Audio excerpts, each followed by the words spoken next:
The ship moved through space like a shadow, its dark hull reflecting no light from the distant stars.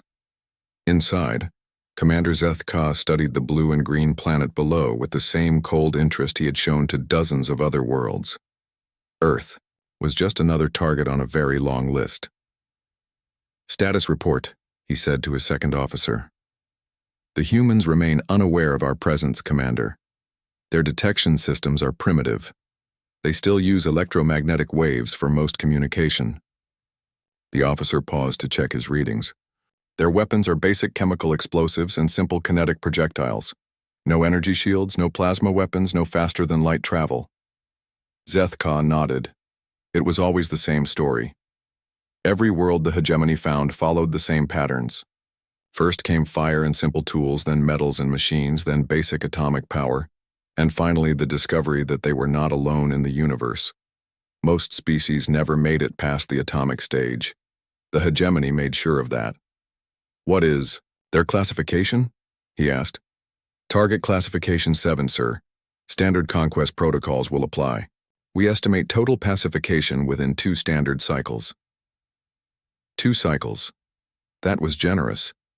Most classification 7 worlds fell within 1 cycle.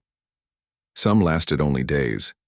The humans appeared to have no unified government, no single military force, and their weapons technology was at least 3 centuries behind hegemony standards. The observation post had been watching Earth for 50 local years. Hidden behind the large moon, their sensors recorded everything: human radio signals, television broadcasts, military communications, satellite movements. The humans broadcast their secrets into space without knowing that someone was listening.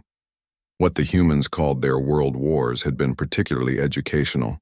The hegemony analysts studied how humans fought each other, looking for weaknesses to exploit. They saw the use of chemical weapons, the bombing of cities, the treatment of prisoners. Standard behavior for a primitive species. Nothing they had not seen before. Their largest military forces appear to be concentrated in regions they call North America, Europe, and Asia. The analyst continued. They have approximately 20,000 nuclear weapons, but delivery systems are slow and easily intercepted. Their space presence is minimal, a few small stations and some basic satellites. Zeth Ka turned away from the viewing screen. The planet looked peaceful from this distance. Blue oceans, white clouds, green and brown continents, like so many others before it. Soon it would be another resource world in the hegemony's growing empire. "Have they detected any of our probe ships?" "Negative, Commander. A few of their astronomers have noticed unusual readings, but their governments dismiss such reports. They appear to believe they are alone in the universe." That was typical too. Most species preferred comfortable lies to uncomfortable truths. The humans had even created entertainment about alien invasions but treated them as fantasy. It would make the actual invasion easier. The hegemony had perfected the art of conquest over millennia. First came observation and intelligence gathering, then a show of overwhelming force. Most species surrendered quickly when faced with technology they could not understand or counter. Those who resisted were crushed efficiently and completely. "What about their industrial capacity?" Zeth Ka asked. "Substantial but inefficient. They waste enormous resources on luxury goods and entertainment. However, they do show an unusual talent for rapid production when motivated. During their Second World War, some nations increased military production by over 500% within 2 years. Impressive, Zeth Ka admitted, but irrelevant. They will not have time to mobilize. The plan was simple: disable their communications networks, destroy their military installations, and demand surrender. Standard hegemony doctrine. It had worked on countless worlds. What the hegemony observers did not understand were the subtleties of human nature. They saw the wars and conflict, but missed the cooperation that emerged during crisis. They studied human weapons, but ignored human adaptability. They counted missiles and tanks, but overlooked engineers working in basement workshops and theoretical physicists developing new ideas in university laboratories. The humans had a saying: necessity is the mother of invention. The hegemony would soon learn what that meant. In deep space, more ships were arriving. The invasion fleet assembled slowly, careful to remain hidden. Massive dreadnoughts with enough firepower to crack a planet's crust. Troop transports carrying thousands of hegemony soldiers. Support vessels loaded with occupation equipment and administrative personnel. The fleet commander, Admiral Corinth, reviewed the final intelligence reports. Earth had been classified as a routine pacification operation. The humans would see the ships, panic, and surrender. The few who resisted would be dealt with quickly. Within a few local years, Earth would be another productive member of the hegemony. The humans divide themselves into competing groups they call nations, his intelligence officer reported. They frequently fight each other over resources and territory. This division will make conquest easier. We can play one group against another. Admiral Corinth studied the tactical displays. The human military forces were scattered across the planet, each group more concerned with their neighbors than with threats from space. Their weapons were primitive, their defenses laughable. The invasion would be a textbook operation.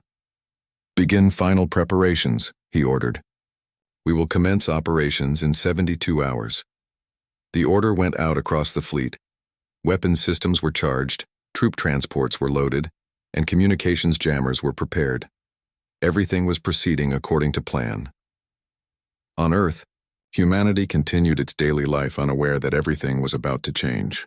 Children went to school, adults went to work, and scientists peered into telescopes searching for signs of life among the stars. Some of those scientists had detected unusual signals, strange readings that did not match known celestial phenomena. Their reports were filed away, dismissed as equipment errors or natural anomalies. In military bunkers around the world, defense officials monitored their early warning systems. Designed to detect incoming missiles, these systems occasionally registered mysterious contacts that disappeared before confirmation. The readings were logged and forgotten. A few individuals suspected something was coming. Amateur astronomers, with powerful telescopes, military radar operators who noticed patterns in the noise, intelligence analysts who wondered about certain satellite malfunctions. But they were dismissed as conspiracy theorists or ignored by superiors who had more immediate concerns. The hegemony fleet had chosen its position carefully. Hidden behind Jupiter's massive bulk, shielded from Earth's primitive sensors, they made final preparations for an operation they expected to conclude swiftly and decisively. Commander Zeth Ka looked once more at the blue planet on his screens. Soon it would be just another conquered world, its resources flowing to support the hegemony's continued expansion. Its people would learn to serve their new masters, and the galaxy would continue spinning according to the natural order of things. The strong ruled the weak. The advanced conquered the primitive. It had always been this way, and it always would be. Or so they believed. In less than 72 hours, the hegemony would learn that some assumptions were dangerous, and that the humans they had studied so carefully were about to teach the galaxy a lesson it would never forget. The sky above New York burned orange as the first ships appeared. They came down through the clouds like falling mountains, their hulls dark against the morning sun. Car alarms screamed across the city as the massive vessels settled into position over major population centers around the world. Sarah Chen was drinking coffee in her laboratory at MIT when every screen in the building went dark. The electromagnetic pulse had been precisely calibrated to disable electronics, without destroying them completely. Within minutes, television, broadcasts worldwide were replaced by the same message in hundreds of languages. People of Earth. The voice was calm and emotionless. You are now under the protection of the galactic hegemony. Cease all military activities and prepare for administrative transition. Resistance will be met with appropriate force. You have 6 of your hours to respond. The message repeated continuously as hegemony ships took positions over every major city on the planet. From their command center orbiting behind the moon, Admiral Corinth watched the initial phase of the operation unfold exactly as planned. Electromagnetic warfare successful, his communications officer reported. Human military networks are severely disrupted. Their leaders cannot coordinate effectively. Excellent. Any signs of surrender? Not yet, Admiral, but it is early. Most species require several hours to understand their situation. Admiral Corinth was not concerned. The show of force was impressive. Hundreds of ships, each one larger than anything humans had ever built, hovering silently over their cities. No rational species would choose to fight against such overwhelming superiority. But the humans were not responding as expected. In the Pentagon's emergency bunker, General Patricia Williams stared at situation reports from around the world. Every major military installation had reported the same thing: massive alien ships overhead, communications disrupted, and weapon systems mysteriously offline. "What about the backup networks?" she asked. "Still functional, General. The electromagnetic pulse was designed to disable primary systems, but they left our secondary networks intact.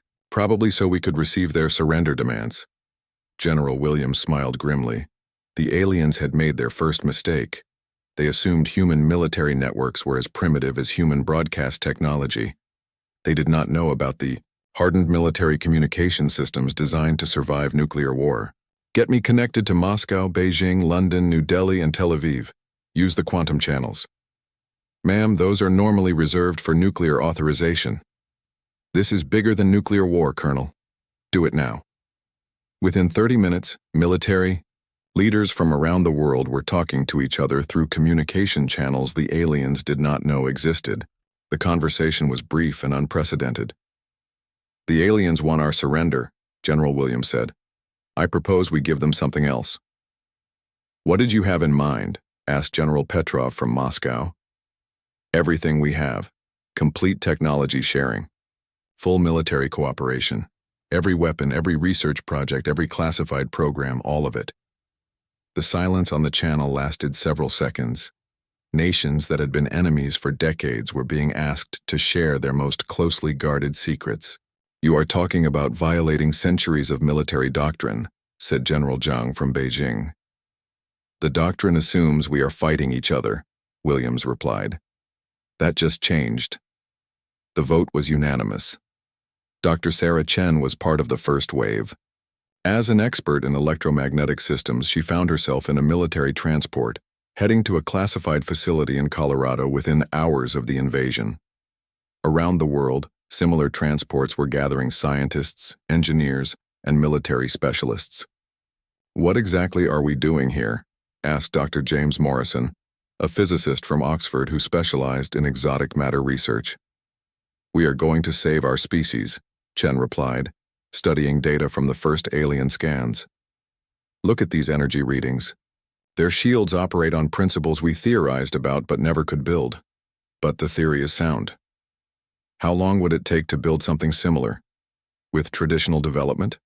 10 years minimum? With unlimited resources and international cooperation?"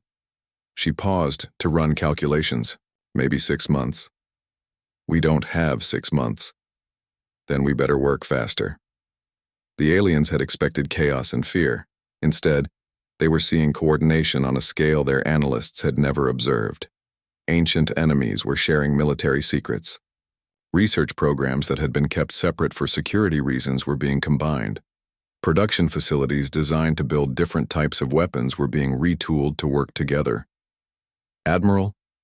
The intelligence officer's voice carried a note of confusion. "We are detecting unusual activity in several human military facilities." "What kind of activity?" "Unknown, sir. Massive power consumption, unusual electromagnetic signatures, and heavy transport traffic. They appear to be consolidating their research and production capabilities." Admiral Corinth frowned. This was not normal behavior for a conquered species. Most civilizations either surrendered immediately or fought with whatever they had. They did not start new construction projects. "Have they responded to our surrender demand?" "No, sir. The deadline expired 2 hours ago, but we have received no official communication from any human government." "Then we proceed to Phase 2, target their military installations, precision strikes only. We want to demonstrate our superiority, not destroy useful infrastructure." The first hegemony attack came at dawn over Europe. Bright beams of energy lanced down from the ships, striking military bases with surgical precision.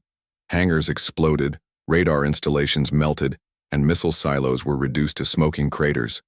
But the humans did not break. Instead, they adapted. Within hours of the attacks, mobile command centers were operating from vehicles that had never been designed for military use. Civilian radio operators were relaying military communications through frequencies the aliens were not monitoring. Emergency services were being converted into military support networks. Dr. Chen watched the attack footage with growing excitement rather than fear. They are using focused particle beams, she told the assembled team of international scientists. The energy requirements are enormous, but the focusing system has limitations. What kind of limitations? Asked Dr. Morrison. Range and targeting.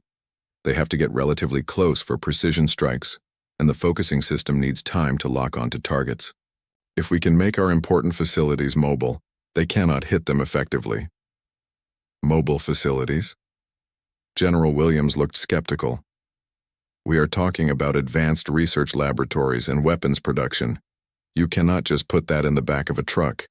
Actually, Dr. Chen smiled, we can. Look at what we accomplished with the Manhattan Project.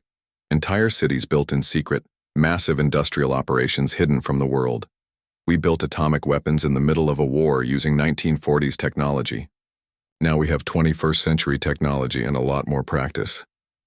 The general was beginning to understand. You want to go underground. Not just underground, everywhere. Mobile laboratories, distributed production, redundant research teams. Make it impossible for them to find and destroy our critical operations. The aliens had expected a conventional war with conventional tactics. They were about to learn that humans had no intention of fighting conventionally. As night fell over Earth, hegemony sensors detected something that made their analysts review their data repeatedly. The electromagnetic signatures were impossible. The humans appeared to be building new technology faster than any known species could adapt. Admiral, the chief analyst's voice was troubled. The humans are not behaving according to any known pattern. They should be in chaos. Instead, they appear to be improving. Admiral Corinth studied the latest reports. Human activity was increasing rather than decreasing. Their communications networks were adapting to jamming attempts. Their military forces were dispersing and reorganizing using tactics that appeared in no hegemony database. Perhaps we underestimated their initial capabilities, he said. No matter. Tomorrow we begin Phase 3. Direct assault on their population centers. That will end their resistance quickly. But even as he spoke, the Admiral was beginning to suspect that the humans might teach the hegemony something they had never learned before, that some species fight harder when cornered, and that desperation can be the most dangerous motivation of all. The attack on London came at midnight. Admiral Corinth had chosen the timing carefully, hoping to catch the humans while they slept. Massive energy beams struck the city center, reducing government buildings to rubble and sending millions of tons of debris into the air. The hegemony expected panic and surrender. Instead, they got something that made their tactical computers malfunction, a coordinated response from a species that was supposed to be broken. Lieutenant Yuki Tanaka was monitoring hegemony communications from a bunker beneath Tokyo when the London attack began. She had been part of the team that cracked their basic communication protocols 3 days earlier, using techniques developed by codebreakers during World War II. The alien commander is ordering his ships to maintain altitude above 2,000 meters, she reported to the International Command Center. Their shields are less effective at lower altitudes. General Williams received the information in real time through networks the aliens still had not discovered. Pass that to all surface-to-air missile units and tell the new weapons teams to adjust their targeting calculations. The new weapons teams were working miracles. Dr. Chen's international consortium of scientists had accomplished something that should have been impossible: reverse engineering alien technology while under active bombardment. They had not built copies of alien weapons, they had built something better. The first human counterattack came from an unexpected direction. As hegemony ships bombarded London, missiles began rising from locations across the British Isles. But these were not ordinary missiles. They used modified alien shielding technology combined with human guidance systems, and they struck the hegemony ships before their defensive systems could respond. Admiral, The voice from the communication station carried panic. The humans have effective weapons. HMS Dreadnought reports shield failure and hull breaches. Admiral Corinth stared at his displays in disbelief. The missiles should not have been able to penetrate hegemony shields. The technology required was centuries beyond human capabilities. How is this possible? Unknown, sir. The missiles appear to use hybrid technology. Partly alien, partly something we do not recognize. What the Admiral did not understand was that humanity had spent millennia perfecting the art of adaptation. Every weapon ever captured had been studied, improved, and turned against its creators. The aliens had given humanity access to their technology through their own attacks, and human engineers had learned from every destroyed piece of equipment.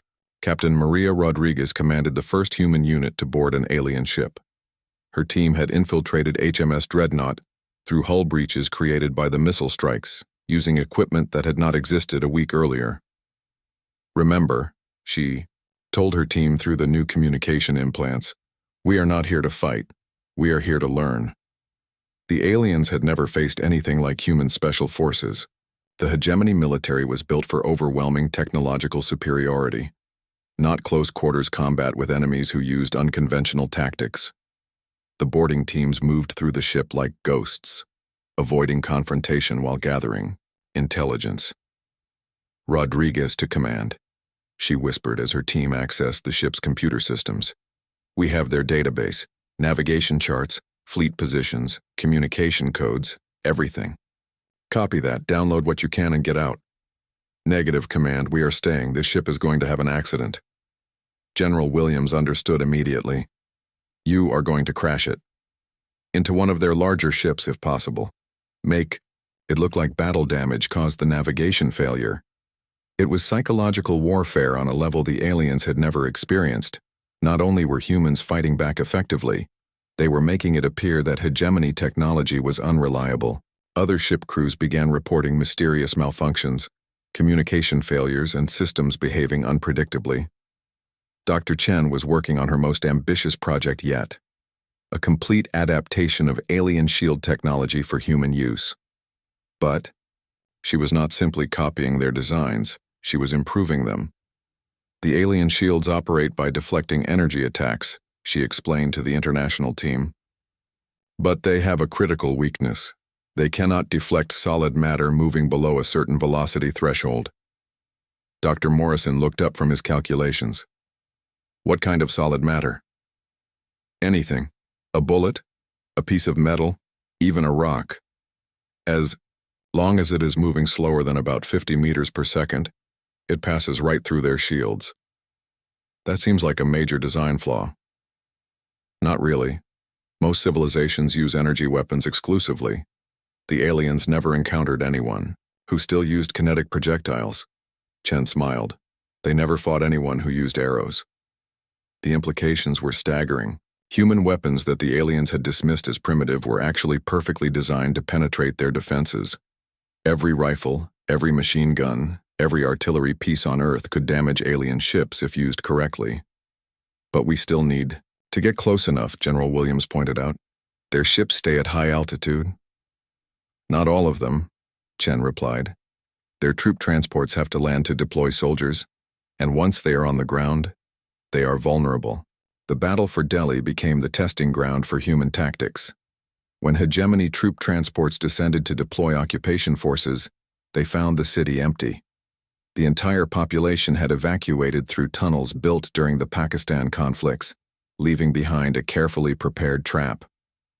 The alien soldiers encountered no resistance as they moved through empty streets. Their sensors detected no human life signs, no active weapon systems, no threats of any kind. It was exactly what they expected from a conquered population. Then, the buildings began exploding. The humans had turned the entire city into a weapon. Every structure contained carefully placed charges connected to a network of fiber optic cables that the aliens could not detect or jam. As the alien forces moved deeper into the city, human engineers triggered explosions with surgical precision, bringing down buildings in calculated sequences. Command! This is Ground Force Alpha, the alien commander radioed desperately. The buildings are collapsing. It appears to be some kind of coordinated demolition.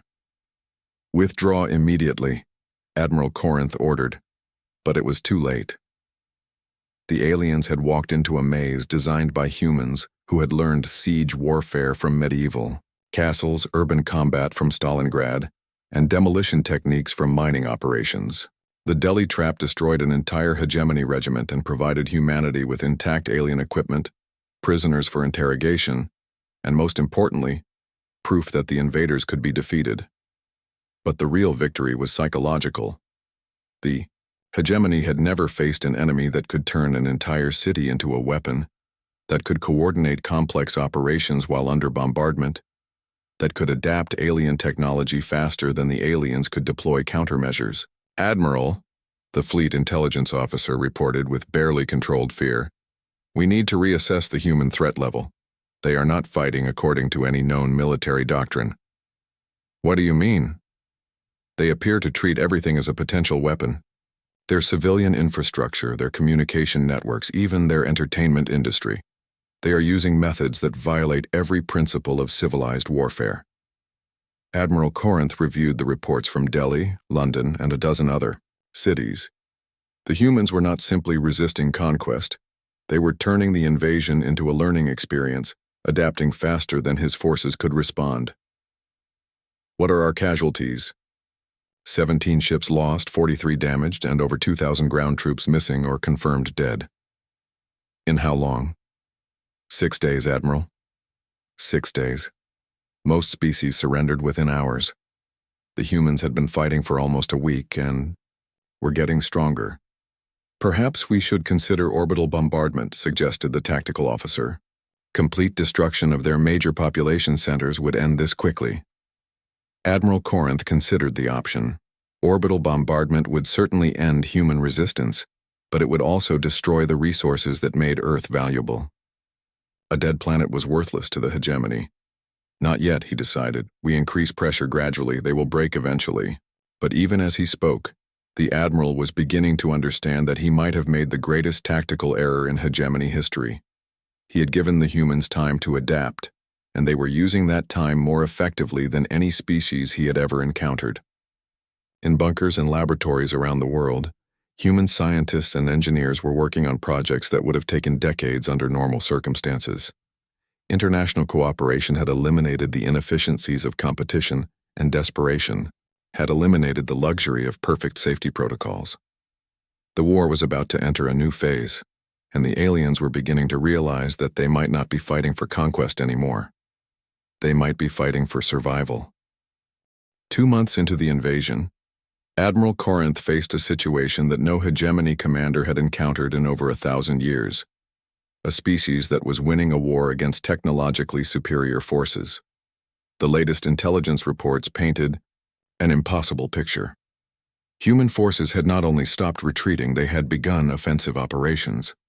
Alien outposts were being destroyed by weapons that seemed to improve with each attack. Hegemony troops were reporting encounters with human soldiers using equipment that had not existed at the beginning of the war. "Show me the analysis of their latest weapons," the Admiral ordered. The tactical display illuminated with schematics that made his military advisors uncomfortable. Human engineers had taken captured alien technology and modified it in ways that violated established engineering principles. They had combined incompatible systems, ignored safety protocols, and created hybrid devices that should not have worked. But they did work, and they worked better than the original alien versions. "Their shield generators are now more efficient than ours," the chief engineer reported reluctantly. "They removed the safety limiters and restructured the power flow patterns. The modifications should cause catastrophic failure, but somehow they maintain stability. How is that possible?" "We believe they are using organic computing elements. Biological brains interface directly with the control systems. It allows for real-time adjustments that our automated systems cannot match." Admiral Corinth studied the data in silence. The humans were using their own minds as components in their weapon systems. It was innovative, dangerous, and completely insane. It was also devastatingly effective. Dr. Sarah Chen had pushed the boundaries of human-machine interface technology beyond anything she had thought possible. Working with neuroscientists from around the world, she had developed systems that allowed human operators to control alien technology through direct neural connection. The alien computers are too rigid, she explained to the team of volunteers who had agreed to test the neural interfaces. They follow program parameters and cannot adapt to unexpected situations, but human minds can improvise. Captain James Harrison was the first human to successfully interface with an alien fighter craft. The sensation was unlike anything he had ever experienced. His thoughts flowed directly into the ship's control systems, and the ship's sensors fed information directly into his consciousness. "It is like becoming the ship," he reported through the neural link. "I can feel the engine vibrations, sense the shield strength, know the weapon status without looking at any displays." "Are you ready for a test flight?" Dr. Chen asked. "More than ready. This thing wants to fly." The first human pilot to fly an alien ship took to the skies over Nevada and proceeded to demonstrate capabilities that the original designers had never intended. By removing the safety restrictions and allowing human reflexes to control the flight systems, the captured fighter became something new, a weapon that combined alien technology with human intuition. The hegemony response was swift and brutal. Admiral Corinth ordered the deployment of his most advanced ships, equipped with weapon systems designed to destroy entire fleets. The humans would learn the price of their resistance, but the humans had learned something else: how to be everywhere at once. General Williams coordinated the defense from a command center that existed only in cyberspace. The physical command structure had been abandoned in favor of a distributed network that could not be destroyed by conventional attacks. Military commanders operated from mobile units scattered across continents, connected through quantum communication channels that the aliens still could not intercept. "Hegemony fleet movement detected," reported the artificial intelligence system that had been adapted from alien computing technology. 47 ships approaching from lunar orbit. Estimated arrival time, 6 hours. "Launch the welcoming committee," Williams ordered. The welcoming committee was humanity's greatest achievement and most desperate gamble. Using alien faster-than-light technology reverse-engineered from captured drives, human engineers had built something that should have been impossible. Stealth ships that could appear anywhere in the solar system without warning. Lieutenant Commander Elena Vasquez commanded the first human ship to achieve faster-than-light travel. The UES Defiance was a hybrid vessel that looked like no ship in human or alien history. Its hull was covered with armor adapted from alien materials. Its weapons were a combination of human kinetic systems and alien energy weapons, and its crew operated through neural interfaces that made them part of the ship itself. "Enemy fleet in sight," she reported as the Defiance dropped out of faster-than-light travel directly behind the hegemony formation. "Beginning attack run." What followed was unlike any space battle in galactic history. The human ships fought with tactics that seemed to come from everywhere and nowhere. They appeared without warning, struck with devastating effect, and vanished before the aliens could respond. But it was not just the technology that made them effective. It was the way humans thought about warfare itself. "They are not following any logical tactical pattern," the hegemony fleet commander reported in desperation. "They attack from impossible angles, withdraw when they should press their advantage, and return to strike targets we thought were secure." "Explain," Admiral Corinth demanded. "Sir, they appear to be treating space combat like atmospheric fighter combat. They use gravitational fields and solar radiation the way atmospheric pilots use clouds and terrain. They hide behind moons, use asteroid fields for cover, and employ hit-and-run tactics that our computers cannot predict." The humans had brought their entire history of warfare into space. Tactics developed in aerial combat over Earth were being adapted for use between planets. Strategies from ancient naval battles were being modified for fleets that traveled faster than light. The entire human experience of conflict had become a weapon against invaders who had never faced anything like it. Admiral Corinth realized he was no longer fighting a primitive species. He was fighting an entire civilization that had just discovered what it was capable of when pushed to the edge of extinction. "What are our losses?" he asked. "Catastrophic, sir. In the last engagement alone, we lost 12 ships. Human casualties appear to be minimal. How is that possible? Their ships seem to be designed for survival rather than destruction. They withdraw when damaged and return with repairs and improvements. We estimate that captured alien technology is being reverse-engineered and deployed within days of acquisition. The Admiral studied strategic displays that showed human ships operating throughout the solar system. They had gone from being confined to a single planet to controlling space around their star system in less than 3 months. "Sir," the intelligence officer interrupted, "we are receiving a transmission from Earth." "Put it through." The message was simple and delivered in perfect hegemony language. "This is General Patricia Williams, Supreme Commander of Earth Defense Forces. You have 48 hours to withdraw all forces from our system. Any ships remaining after that deadline will be considered targets for destruction. This is your only warning." The bridge fell silent. No conquered species had ever issued ultimatums to the hegemony. The very concept was incomprehensible. "How did they learn our language?" someone asked. "The same way they learned everything else," Admiral Corinth replied grimly. "They adapted." As the 48-hour deadline approached, the Admiral faced a choice that no hegemony commander had ever confronted: surrender to a species that should have been conquered months ago, or escalate to total war against an enemy that was becoming more dangerous with each passing day. In the depths of space, human ships continued their modifications and improvements. Each battle taught them something new about alien technology, and each lesson made them more effective. They were evolving in real time, becoming something that had never existed before. A species that could match alien technology with human determination. The war that was supposed to last days had lasted months, and the humans were no longer fighting for survival. They were fighting for victory. And for the first time in hegemony history, it looked like they might achieve it. The deadline came and went in silence. For 48 hours, the hegemony fleet had debated whether to retreat from a species they had expected to conquer in days. When the time expired, Admiral Corinth learned what human patience looked like when combined with superior technology. The attack came from everywhere at once. Human ships appeared throughout the hegemony formation using faster-than-light jumps that violated every known principle of safe navigation. They materialized inside the defensive perimeter, between ships, even within the weapon-firing arcs of the largest vessels. "Impossible!" the fleet tactical officer shouted as his displays lit up with human ships that had not been there seconds before. "They jumped directly into our formation.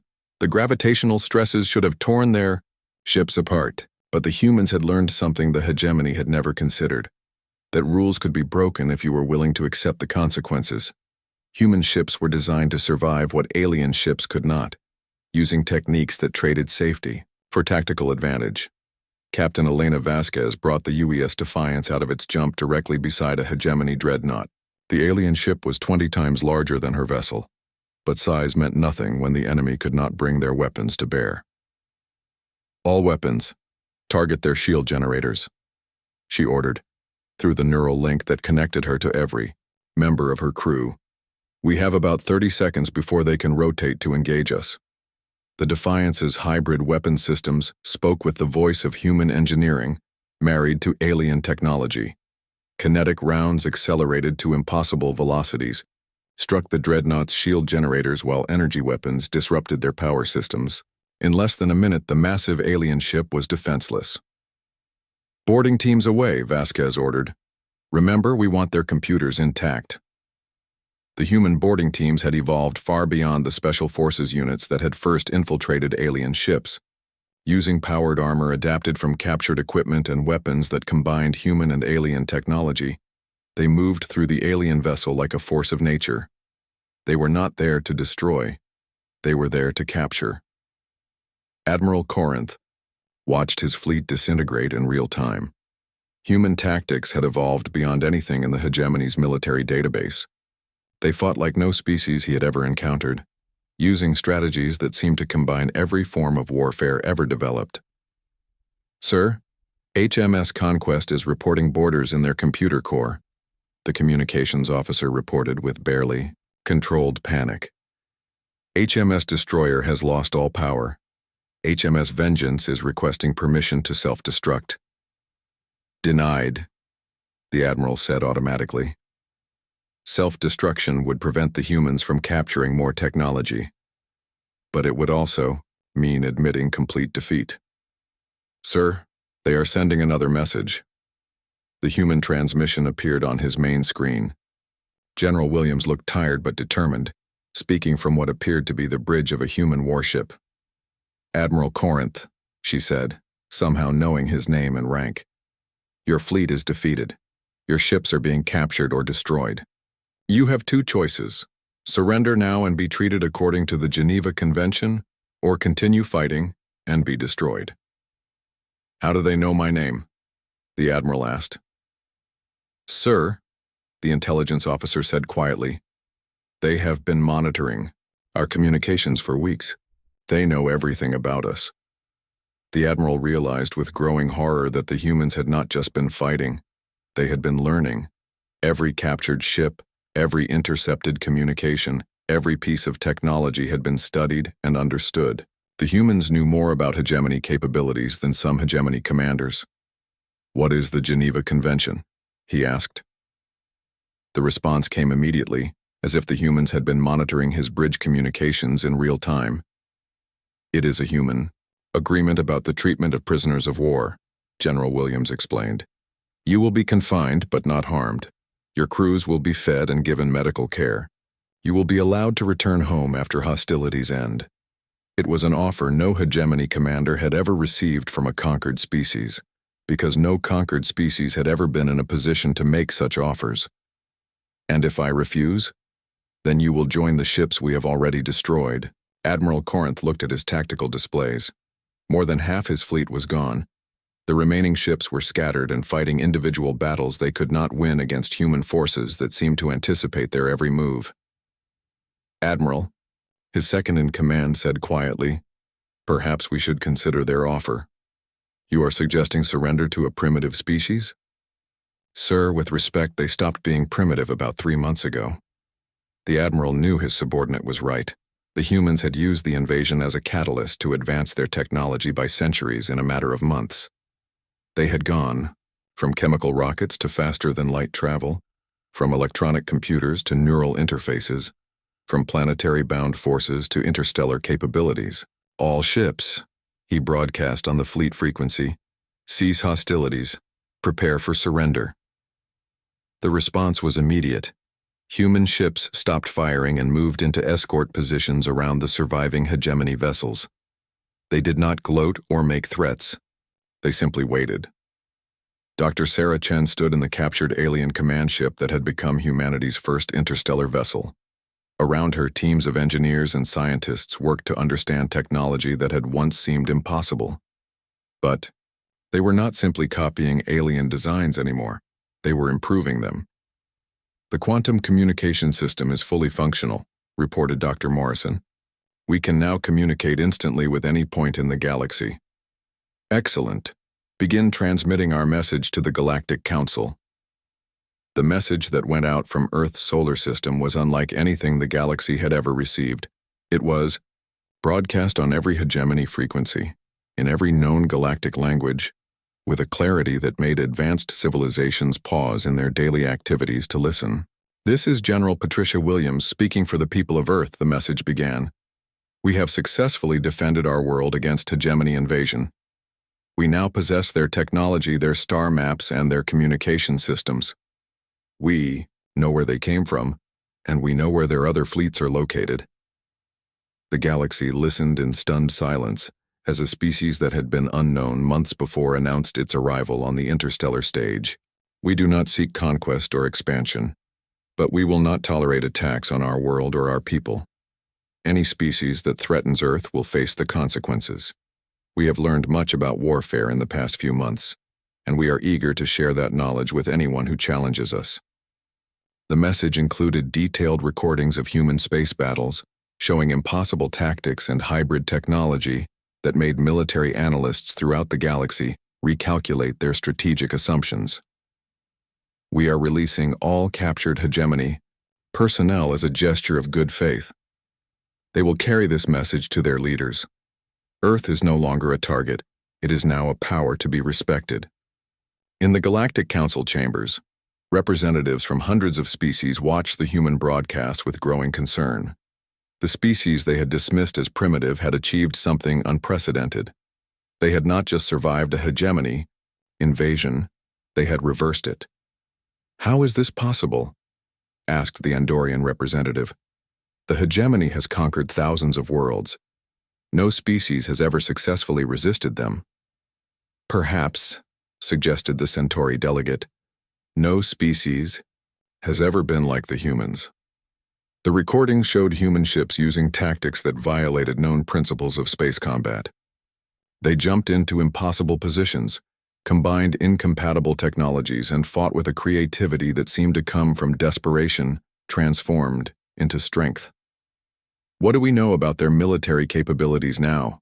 asked the council president. "Unknown," replied the military advisor. "Their technology appears to be advancing faster than we can analyze it. If current trends continue, they may surpass most galactic civilizations within a few years." Recommendations? Diplomatic contact. Immediately. We do not want to be their enemies. Back on Earth, humanity was already looking beyond their solar system. The captured hegemony star maps showed a galaxy full of civilizations, trade routes, and opportunities. But they also showed the location of every hegemony fleet and military installation. "What are your orders, General?" Captain Vasquez asked from the bridge of humanity's growing space fleet. General Williams looked at the star charts displaying hegemony positions throughout the galaxy. The aliens had tried to conquer Earth expecting an easy victory. Instead, they had given humanity the keys to their entire empire. "Begin Phase 2, she ordered. "It is time the galaxy learned what happens when you underestimate humanity." The species that had been just another target was about to become something the galaxy had never seen. A force that would reshape the balance of power among the stars, one conquered hegemony world at a time. The invasion of Earth was over. The human expansion into the galaxy was just beginning.